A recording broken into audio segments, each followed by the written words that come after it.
Mark அதிகாரம் 1. தேவனுடைய குமாரனாகிய இயேசு கிறிஸ்துவினுடைய சுவிசேஷத்தின் ஆரம்பம். இதோ நான் என் தூதனை உமக்கு முன்பாக அனுப்புகிறேன்.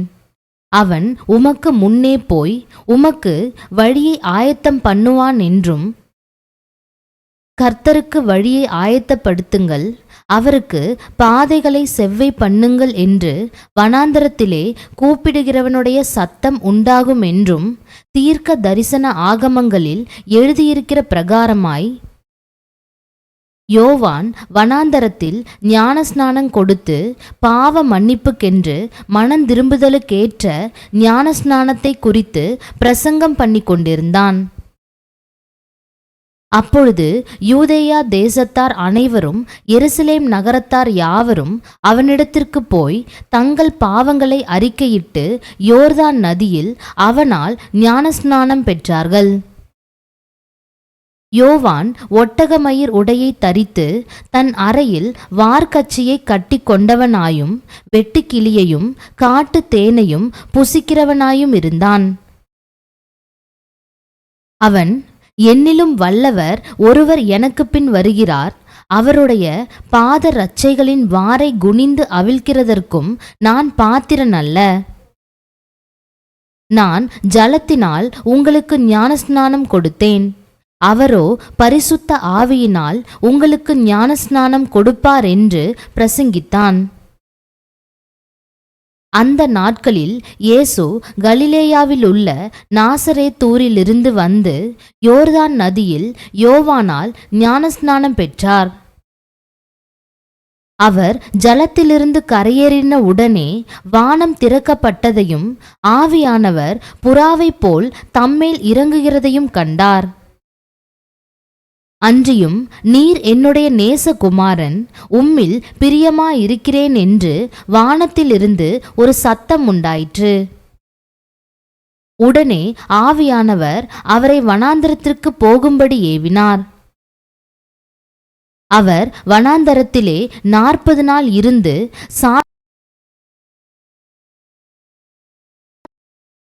சஞ்சரித்துக் கொண்டிருந்தார்.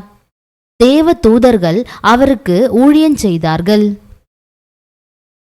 யோவான் காவலில் வைக்கப்பட்ட பின்பு இயேசு கலிலேயாவிலே வந்து தேவனுடைய ராஜ்யத்தின் சுவிசேஷத்தை பிரசங்கித்து, காலம் நிறைவேறிற்று, தேவனுடைய ராஜ்யம் சமீபமாயிற்று, மனந்திரும்பி சுவிசேஷத்தை விசுவாசியுங்கள் என்றார். அவர் கலிலேயா கடலோரமாய் நடந்து போகையில் மீன் பிடிக்கிறவர்களாயிருந்த சீமோனும் அவன் சகோதரன் அந்திரேயாவும் கடலில் வலை போட்டு கொண்டிருக்கிற போது அவர்களை கண்டார். இயேசு அவர்களை நோக்கி, என் பின்னே வாருங்கள், உங்களை மனுஷரை பிடிக்கிறவர்களாக்குவேன் என்றார். உடனே அவர்கள் தங்கள் வலைகளை விட்டு அவருக்கு பின் சென்றார்கள். அவர் அவ்விடம் விட்டு சற்று அப்புறம் போனபோது செபதேயுவின் குமாரன் யாக்கோபும் அவன் சகோதரன் யோவானும் படவிலே வலைகளை பழுது பார்த்து கொண்டிருக்கிறதைக் கண்டு உடனே அவர்களையும் அழைத்தார். அப்பொழுது அவர்கள் தங்கள் தகப்பனாகிய செபதேயுவை கூலி ஆட்களோடு படவிலே விட்டு அவருக்கு பின் சென்றார்கள். பின்பு கப்பர்நகூமுக்கு போனார்கள். உடனே அவர் ஓய்வு நாளில் ஜெப ஆலயத்திலே பிரவேசித்து போதகம் பண்ணினார். அவர் வேத பாரகரைப் போல போதியாமல் அதிகாரமுடையவராய் அவர்களுக்கு போதித்தபடியினால் அவருடைய போதகத்தை குறித்து ஜனங்கள் ஆச்சரியப்பட்டார்கள். அவர்களுடைய ஜெப ஆலயத்திலே அசுத்த ஆவியுள்ள ஒரு மனுஷன் இருந்தான். அவன், ஐயோ, நசரேயனாகிய இயேசுவே, எங்களுக்கும் உமக்கும் என்ன? எங்களை கெடுக்கவா வந்தீர்? உம்மை இன்னார் என்று அறிவேன், நீர் தேவனுடைய பரிசுத்தர் என்று சத்தமிட்டான். அதற்கு இயேசு, நீ பேசாமல் இவனை விட்டு புறப்பட்டு போ என்று அதை அதட்டினார். உடனே அந்த அசுத்த ஆவி அவனை அலைக்கழித்து மிகுந்த சத்தமிட்டு அவனை விட்டு போய்விட்டது. எல்லாரும் ஆச்சரியப்பட்டு, இது என்ன? இந்த புதிய உபதேசம் எப்படிப்பட்டது? இவர் அதிகாரத்தோடே அசுத்த ஆவிகளுக்கும் கட்டளையிடுகிறார், அவைகள் இவருக்கு கீழ்ப்படுகிறதே என்று தங்களுக்குள்ளே ஒருவரோடொருவர் சொல்லிக் கொண்டார்கள். அது முதல் அவருடைய கீர்த்தி கலிலேயா நாடெங்கும் பிரசித்தமாயிற்று. உடனே அவர்கள் ஜெப ஆலயத்தை விட்டு புறப்பட்டு யாக்கோபோடும் யோவானோடும் கூட சீமோன் அந்திரேயா என்பவர்களுடைய வீட்டில் பிரவேசித்தார்கள். அங்கே சீமோனுடைய மாமி ஜுரமாய் கிடந்தாள். உடனே அவர்கள் அவளை குறித்து அவருக்கு சொன்னார்கள். அவர் கிட்ட போய் அவள் கையை பிடித்து அவளை தூக்கிவிட்டார்.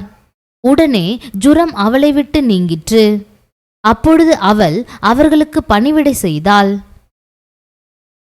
சாயங்காலமாகி சூரியன் அஸ்தமித்த போது சகல பிணியாளிகளையும் பிசாசு பிடித்தவர்களையும் அவரிடத்தில் கொண்டு வந்தார்கள்.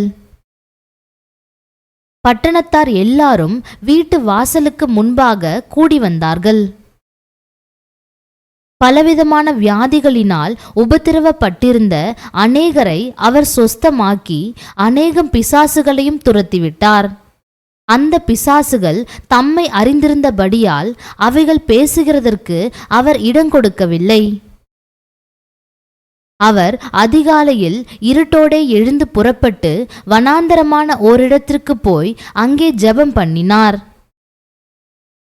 சீமோனும் அவனோடே இருந்தவர்களும் அவரை பின்தொடர்ந்து போய் அவரை கண்டபோது, உம்மை எல்லாரும் தேடுகிறார்கள் என்று சொன்னார்கள்.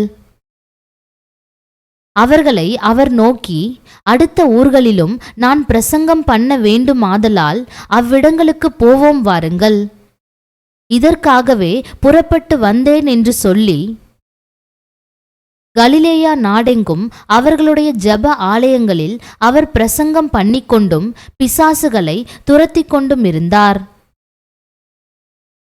அப்பொழுது குஷ்டரோகி ஒருவன் அவரிடத்தில் வந்து அவர் முன்பாக முழங்கால் படியிட்டு, உமக்கு சித்தமானால் என்னை சுத்தமாக்க உம்மால் ஆகும் என்று வேண்டிக் கொண்டான். இயேசு மனதுருகி கையை நீட்டி அவனை தொட்டு, எனக்கு சித்தமுண்டு, சுத்தமாகு என்றார்.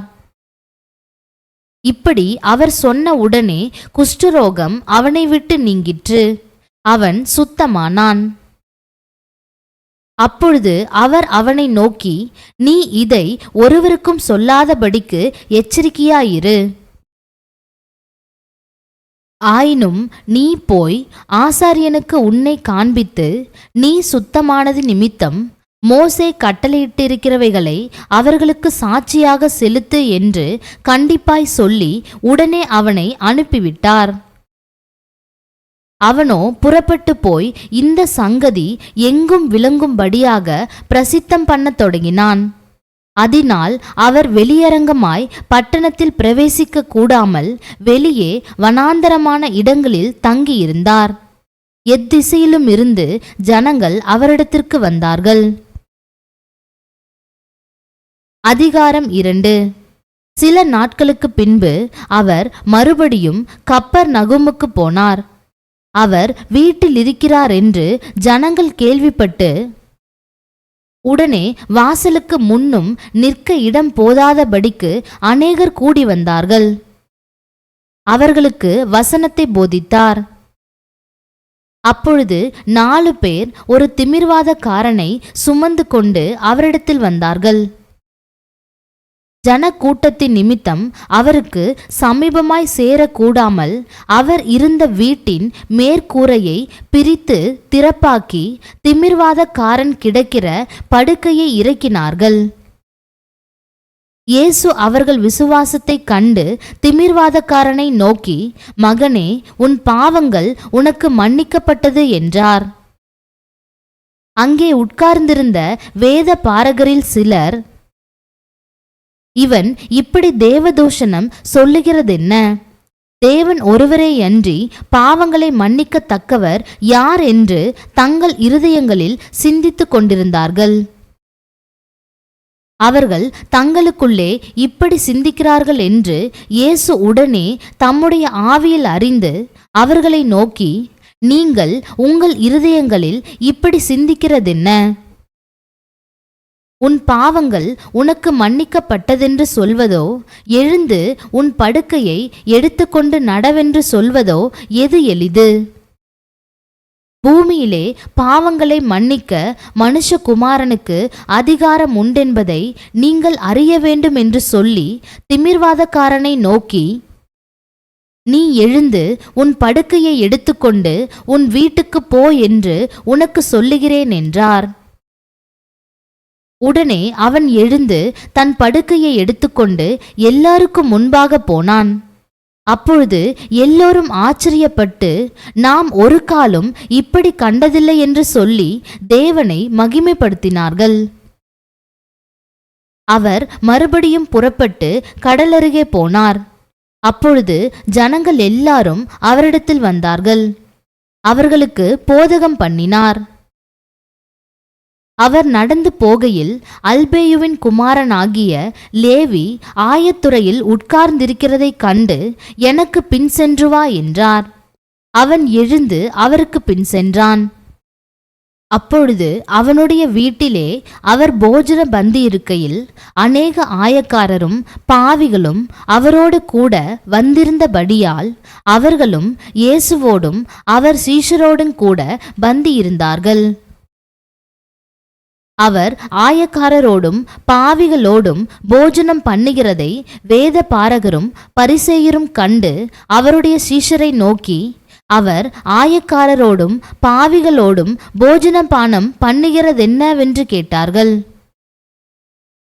இயேசு அதை கேட்டு, பிணியாளிகளுக்கு வைத்தியன் வேண்டியதே அல்லாமல் சுகமுள்ளவர்களுக்கு வேண்டியதில்லை, நீதிமான்களை அல்ல பாவிகளையே மனந்திரும்புகிறதற்கு அழைக்க வந்தேன் என்றார்.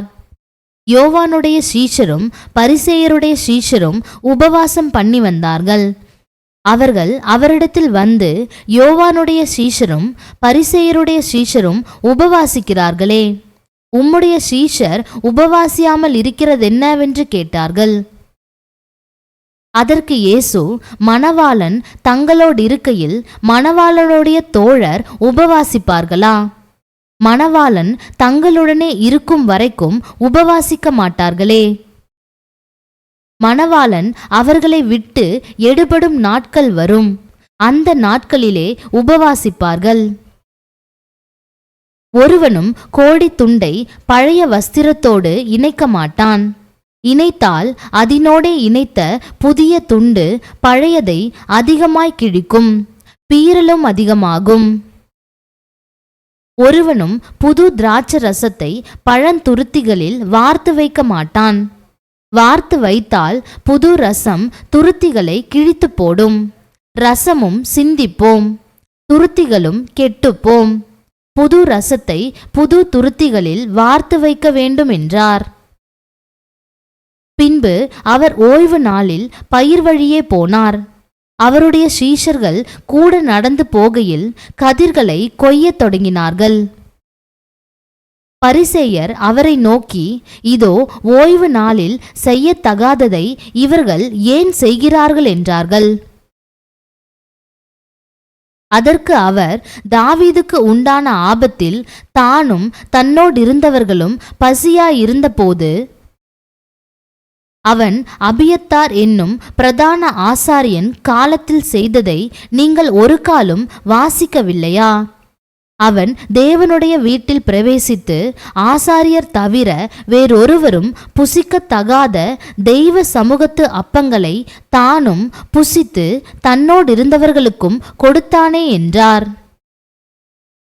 பின்பு அவர்களை நோக்கி, மனுஷன் ஓய்வு நாளுக்காக உண்டாக்கப்படவில்லை, ஓய்வு நாள் மனுஷனுக்காக உண்டாக்கப்பட்டது.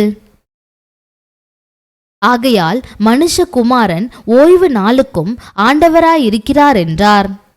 அதிகாரம் 1. மறுபடியும் அவர் ஜெப ஆலயத்தில் பிரவேசித்தார்.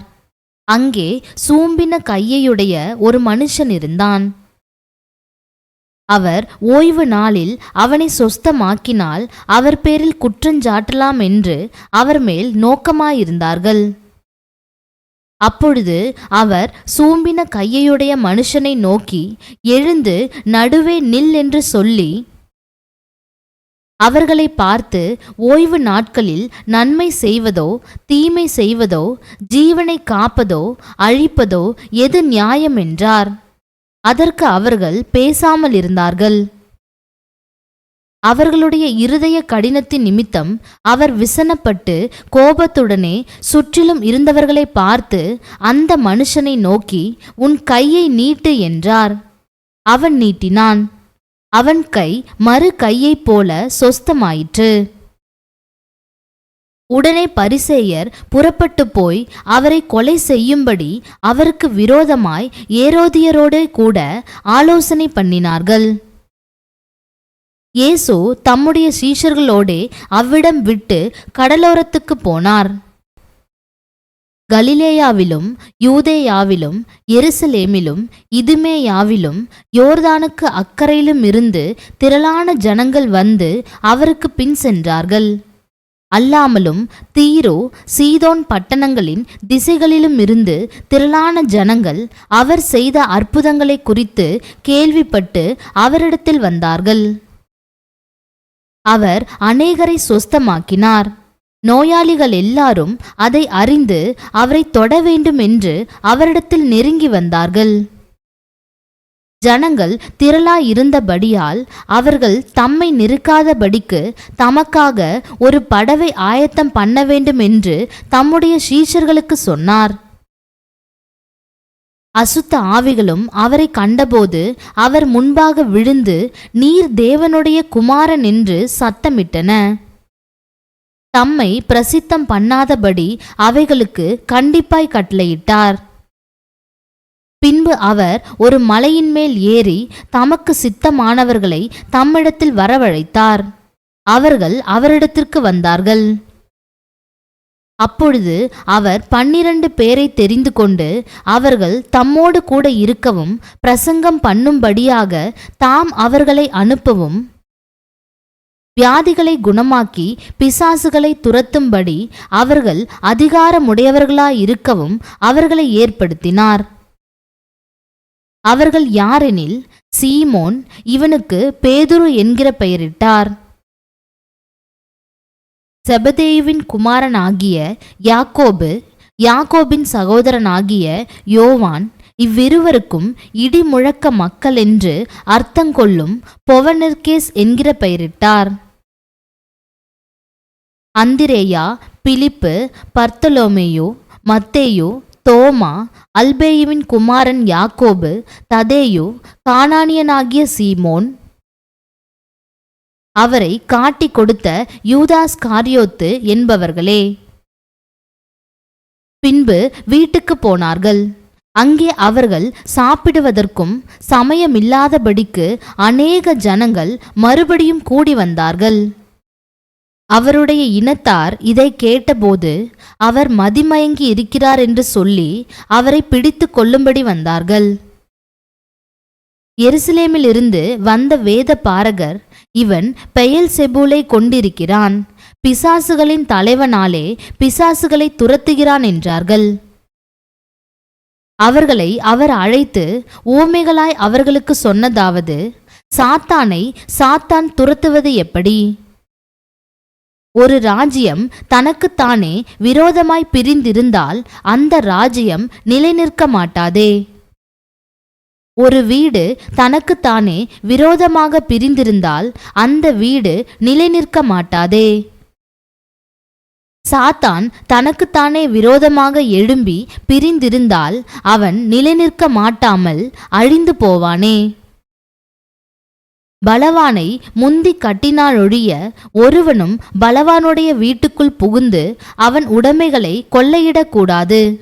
கட்டினானேயாகில் அவன் வீட்டை கொள்ளையிடுவான். மெய்யாகவே நான் உங்களுக்கு சொல்லுகிறேன், மனுஷர்கள் செய்யும் எல்லா பாவங்களும் அவர்கள் தூஷிக்கும் எந்த தூஷணங்களும் அவர்களுக்கு மன்னிக்கப்படும். ஒருவன் பரிசுத்த ஆவிக்கு விரோதமாக தூஷணன் சொல்வானாகில் அவன் என்றென்றைக்கும் மன்னிப்படையாமல் நித்திய ஆக்கினைக்குள்ளாயிருப்பான் என்றார். அசுத்த ஆவியை கொண்டிருக்கிறான் என்று அவர்கள் சொன்னபடியினாலே அவர் இப்படி சொன்னார். அப்பொழுது அவருடைய சகோதரரும் தாயாரும் வந்து வெளியே நின்று அவரை அழைக்கும்படி அவரிடத்தில் ஆள் அனுப்பினார்கள். அவரை சுற்றிலும் உட்கார்ந்திருந்த ஜனங்கள் அவரை நோக்கி, இதோ உம்முடைய தாயாரும் உம்முடைய சகோதரரும் வெளியே நின்று உம்மை தேடுகிறார்கள் என்றார்கள். தம்மை சூழ உட்கார்ந்திருந்தவர்களை சுற்றி பார்த்து, இதோ என் தாயும் என் சகோதரரும் இவர்களே. தேவனுடைய சித்தத்தின்படி செய்கிறவன் எவனோ அவனே எனக்கு சகோதரனும் எனக்கு சகோதரியும் எனக்கு தாயுமாய் இருக்கிறான் என்றார். அதிகாரம் 4. அவர் மறுபடியும் கடலோரத்திலே போதகம் பண்ணத் தொடங்கினார். திரளான ஜனங்கள் அவரிடத்தில் கூடி வந்தபடியால் அவர் கடலிலே நின்ற ஒரு படவில் ஏறி உட்கார்ந்தார். ஜனங்கள் எல்லாரும் கடற்கரையில் நின்றார்கள். அவர் அநேக விசேஷங்களை ஓமைகளாக அவர்களுக்கு போதித்தார். போதிக்கிற பொழுது அவர்களுக்கு சொன்னது, கேளுங்கள், விதைக்கிறவன் ஒருவன் விதைக்க புறப்பட்டான். அவன் விதைக்கையில் சில விதை வழியருகே விழுந்தது. ஆகாயத்து பறவைகள் வந்து அதை பட்சித்து போட்டது. சில விதை அதிக மண்ணில்லாத கற்பாறை நிலத்தில் விழுந்தது. அதற்கு ஆழமான மண்ணில்லாததினாலே சீக்கிரத்தில் முளைத்தது. வெயில் ஏறின போதோ தீந்து போய் வேறில்லாமையால் உலர்ந்து போயிற்று. சில விதை முள்ளுள்ள இடங்களில் விழுந்தது. முள் வளர்ந்து அது பலன் கொடாதபடி அதை நெருக்கி போட்டது. சில விதை நல்ல நிலத்தில் விழுந்து ஓங்கி வளர்கிற பயிராகி 1 30, 1 60, 1 100 பலன் தந்தது. கேட்கிறதற்கு காதுள்ளவன் கேட்க கடவன் என்று அவர்களுக்கு சொன்னார். அவர் தனித்திருக்கிற போது 12 கூட அவரை சூழ்ந்திருந்தவர்கள் இந்த ஊமையை குறித்து அவரிடத்தில் கேட்டார்கள். அதற்கு அவர், தேவனுடைய ராஜ்யத்தின் இரகசியத்தை அறியும்படி உங்களுக்கு அருளப்பட்டது. புறம்பே இருக்கிறவர்களுக்கோ இவைகள் எல்லாம் ஊமைகளாக சொல்லப்படுகிறது. அவர்கள் குணப்படாத படிக்கும், பாவங்கள் அவர்களுக்கு மன்னிக்கப்படாத படிக்கும், அவர்கள் கண்டும் காணாதவர்களாயும் கேட்டும் உணராதவர்களாயும் இருக்கும்படி இப்படி சொல்லப்படுகிறது என்றார். பின்பு அவர் அவர்களை நோக்கி, இந்த ஓமையை நீங்கள் அறியவில்லையா? அறியாவிட்டால் மற்ற ஓமைகளை எல்லாம் எப்படி அறிவீர்கள்? விதைக்கிறவன் வசனத்தை விதைக்கிறான். வசனத்தை கேட்ட உடனே சாத்தான் வந்து அவர்கள் இருதயங்களில் விதைக்கப்பட்ட வசனத்தை எடுத்து போடுகிறான். இவர்களே வசனம் விதைக்கப்படுகிற வழியருகானவர்கள். அப்படியே வசனத்தை கேட்ட உடனே அதை சந்தோஷத்தோடு ஏற்றுக்கொண்டும் தங்களுக்குள்ளே வேர் கொள்ளாதபடியால் கொஞ்ச கால மாத்திரம் நிலைத்திருக்கிறார்கள்.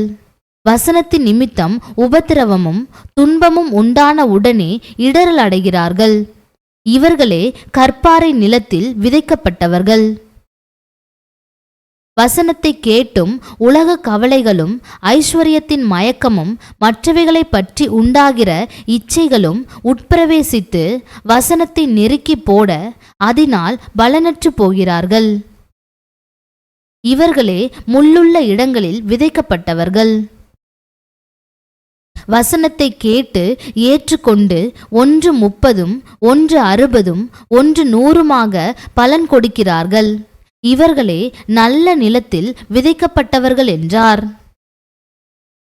பின்னும் அவர் அவர்களை நோக்கி, விளக்கை தண்டின் மேல் வைக்கிறதற்கே அன்றி மரக்காலின் கீழாகிலும் கட்டிலின் கீழாகிலும் வைக்கிறதற்கு கொண்டு வருவார்களா? வெளியரங்கமாகாத அந்தரங்கமும் இல்லை, வெளிக்கு வராத மறைபொருளும் இல்லை. கேட்கிறதற்கு ஒருவன் காதுள்ளவனாயிருந்தால் கேட்க கடவன் என்றார். பின்னும் அவர் அவர்களை நோக்கி, நீங்கள் கேட்கிறதை கவனியுங்கள். எந்த அளவினால் அளக்கிறீர்களோ அந்த அளவினால் உங்களுக்கும் அளக்கப்படும். கேட்கிற உங்களுக்கு அதிகம் கொடுக்கப்படும். உள்ளவன் எவனோ அவனுக்கு கொடுக்கப்படும், இல்லாதவன் எவனோ அவனிடத்தில் உள்ளதும் எடுத்துக்கொள்ளப்படும் என்றார். பின்னும் அவர் அவர்களை நோக்கி, தேவனுடைய ராஜ்யமானது ஒரு மனுஷன் நிலத்தில் விதையை விதைத்து இரவில் தூங்கி பகலில் விழித்திருக்க அவனுக்கு தெரியாத விதமாய் விதை முளைத்து பயிராகிறதற்கு ஒப்பாயிருக்கிறது.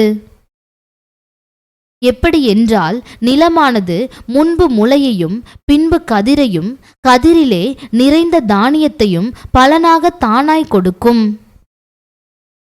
பயிர் விளைந்து அறுப்பு காலம் வந்தவுடனே அறுக்கிறதற்கு ஆட்களை அனுப்புகிறான் என்றார். பின்னும் அவர் அவர்களை நோக்கி, தேவனுடைய ராஜ்யத்தை எதற்கு ஒப்பிடுவோம்? அல்லது எந்த ஓமையினாலே அதை திருஷ்டாந்தப்படுத்துவோம்? அது ஒரு கடுகு விதைக்கு ஒப்பாயிருக்கிறது. அது பூமியில் விதைக்கப்படும்போது பூமியிலுள்ள சகல விதைகளிலும் சிறிதாயிருக்கிறது. விதைக்கப்பட்ட பின்போ அது வளர்ந்து சகல பூண்டுகளிலும் பெரிதாகி ஆகாயத்து பறவைகள் அதனுடைய நிழலின் கீழ் வந்தடையத்தக்க பெரிய கிளைகளை விடும் என்றார். அவர்கள் கேட்டறியும் திராணிக்கு தக்கதாக அவர் இப்படிப்பட்ட அநேக ஓமைகளினாலே அவர்களுக்கு வசனத்தை சொன்னார். ஓமைகளினாலே அன்றி அவர்களுக்கு ஒன்றும் சொல்லவில்லை. அவர் தம்முடைய சீஷரோடே தனித்திருக்கும் போது அவர்களுக்கு எல்லாவற்றையும் விவரித்துச் சொன்னார். அன்று சாயங்காலத்தில் அவர் அவர்களை நோக்கி, அக்கரைக்கு போவோம் வாருங்கள் என்றார். அவர்கள் ஜனங்களை அனுப்பிவிட்டு அவர் படவில் இருந்தபடியே அவரை கொண்டு போனார்கள். வேறே படவுகளும் அவரோடே கூட இருந்தது. அப்பொழுது பலத்த சுழற்காற்று உண்டாகி படவு நிரம்பத்தக்கதாக அலைகள் அதின்மேல் மோதிற்று. கப்பலின் பின்னணியத்தில் அவர் தலையணையை வைத்து நித்திரையாயிருந்தார். அவர்கள் அவரை எழுப்பி, போதகரே, நாங்கள் மடிந்து போகிறது உமக்கு கவலையில்லையா என்றார்கள். அவர் எழுந்து காற்றை அதட்டி கடலை பார்த்து, இறையாதே, அமைதலாயிரு என்றார். அப்பொழுது காற்று நின்று போய் மிகுந்த அமைதல் உண்டாயிற்று. அவர் அவர்களை நோக்கி, ஏன் இப்படி பயப்பட்டீர்கள்? ஏன் உங்களுக்கு விசுவாசம் இல்லாமற் போயிற்று என்றார். அவர்கள் மிகவும் பயந்து, இவர் யாரோ, காற்றும் கடலும் இவருக்கு கீழ்ப்படுகிறதே என்று ஒருவரோடொருவர் சொல்லிக் கொண்டார்கள். அதிகாரம் 5. பின்பு அவர்கள் கடலுக்கு அக்கறையில் உள்ள கதரேனருடைய நாட்டில் வந்தார்கள்.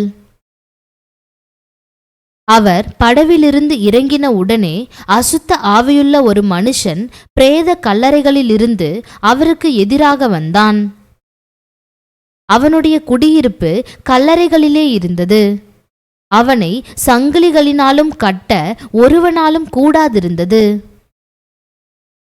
அவன் அநேகந்தரம் விலங்குகளினாலும் சங்கிலிகளினாலும் கட்டப்பட்டிருந்தும் சங்கிலிகளை முறித்து விலங்குகளை தகர்த்து போடுவான். அவனை அடக்க ஒருவனாலும் கூடாதிருந்தது. அவன் எப்பொழுதும் இரவும் பகலும் மலைகளிலும் கல்லறைகளிலும் இருந்து கூக்குரலிட்டு கல்லுகளினாலே தன்னை காயப்படுத்திக் கொண்டிருந்தான். அவன் இயேசுவை தூரத்திலே கண்டபோது ஓடி வந்து அவரை பணிந்து கொண்டு, இயேசுவே, உன்னதமான தேவனுடைய குமாரனே, எனக்கும் உமக்கும் என்ன? என்னை வேதனைப்படுத்தாதபடிக்கு தேவன் பேரில் உமக்கு ஆணை என்று மிகுந்த சத்தமிட்டு சொன்னான். ஏனெனில் அவர் அவனை நோக்கி, அசுத்த ஆவியே, இந்த மனுஷனை விட்டு புறப்பட்டு போ என்று சொல்லியிருந்தார். அப்பொழுது அவர் அவனை நோக்கி, உன் பேர் என்னவென்று கேட்டார். அதற்கு அவன், நாங்கள் அநேகராயிருக்கிறபடியால் என் பேர் லேகியோன் என்று சொல்லி தங்களை அந்த திசையிலிருந்து துரத்தி விடாதபடிக்கு அவரை மிகவும் வேண்டிக் கொண்டான். அப்பொழுது அவ்விடத்தில் மலையருகே அநேகம் பன்றிகள் கூட்டமாக மேய்ந்து கொண்டிருந்தது. அந்த பிசாசுகள் எல்லாம் அவரை நோக்கி, பன்றிகளுக்குள்ளே போகும்படி அவைகளுக்குள்ளே எங்களை அனுப்பும் என்று அவரை வேண்டிக் கொண்டன. இயேசு அவைகளுக்கு உத்தரவு கொடுத்த உடனே அசுத்த ஆவிகள் புறப்பட்டு பன்றிகளுக்குள் போயின. உடனே ஏறக்குறைய 2000 பன்றிகள் உள்ள அந்த கூட்டம் உயர்ந்த மேட்டிலிருந்து ஓடி கடலிலே பாய்ந்து கடலில் அமிழ்ந்து மாண்டது. பன்றிகளை மேய்த்தவர்கள் ஓடி இதை பட்டணத்திலும் சுற்றுப்புறங்களிலும் அறிவித்தார்கள். அப்பொழுது சம்பவித்ததை பார்க்கும்படி ஜனங்கள் புறப்பட்டு இயேசுவினிடத்தில் வந்து, லேகியோன் ஆகிய பிசாசுகள் பிடித்திருந்தவன் வஸ்திரம் தரித்து உட்கார்ந்து புத்தி தெளிந்திருக்கிறதைக் கண்டு பயந்தார்கள்.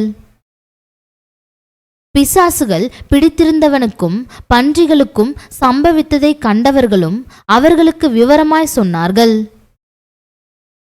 அப்பொழுது தங்கள் எல்லைகளை விட்டு போகும்படி அவரை வேண்டிக் கொள்ளத் தொடங்கினார்கள். அப்படியே அவர் படவில் ஏறுகிற பொழுது பிசாசு பிடித்திருந்தவன் அவரோடே கூட இருக்கும்படி தனக்கு உத்தரவு கொடுக்க அவரை வேண்டிக் கொண்டான். இயேசு அவனுக்கு உத்தரவு கொடாமல், நீ உன் இனத்தாரிடத்தில் உன் வீட்டிற்கு போய் கர்த்தர் உனக்கு இறங்கி உனக்கு செய்தவைகளை எல்லாம் அவர்களுக்கு அறிவி என்று சொன்னார்.